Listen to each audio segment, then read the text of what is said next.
Jesus Christ కూడా ఇట్లనే నన్ను అడిగింది అనుకో, నీ ఇంట్లో ఏమి ఉన్నదంటే, నీ ఇంట్లో ఉన్నది దాన్ని అడుగుతున్నాను. నీ ఇంట్లో ఏమున్నది నీ దగ్గర? నా ఏళ్ళవాడ ఉన్నది నా దగ్గర, సంథింగ్ ఏదో ఉన్నది. ఆమె చెప్పి తీసుకొచ్చి ఇచ్చింది. ఎంటీగా లేదు నీ ఇంట్లో, ఎంటీగా లేదు నీ లోపల.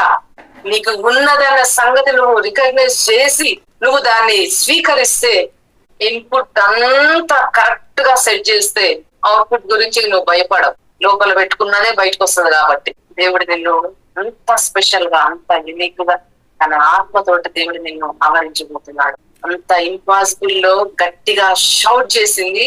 నీ ఇంపాసిబుల్ లో నువ్వు అదే విధంగా నీ వాయిస్ ని రైజ్ చేయాలి. Thank you Jesus. ట్రాజెడీ, టెన్షన్లు, థ్యాంక్ యూ జీసస్. నా హృదయం సంతోషిస్తున్నది. నేను యెహోవా యందు నేను ఆనందిస్తా. దేవుడే నాకు అద్భుతాన్ని విడుదల చేస్తాడు.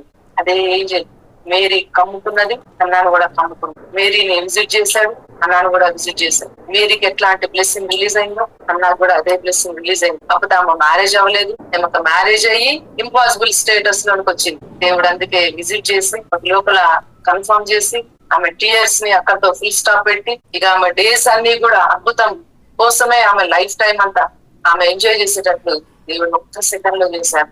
నా బిడ్డలారా గుర్తుపెట్టుకోండి, దేవుడిచ్చే ఆశీర్వాదము ఇంత పెద్ద మిరకల్ నీకు 7 days లో దేవుడు నీకు అనుగ్రహించదు.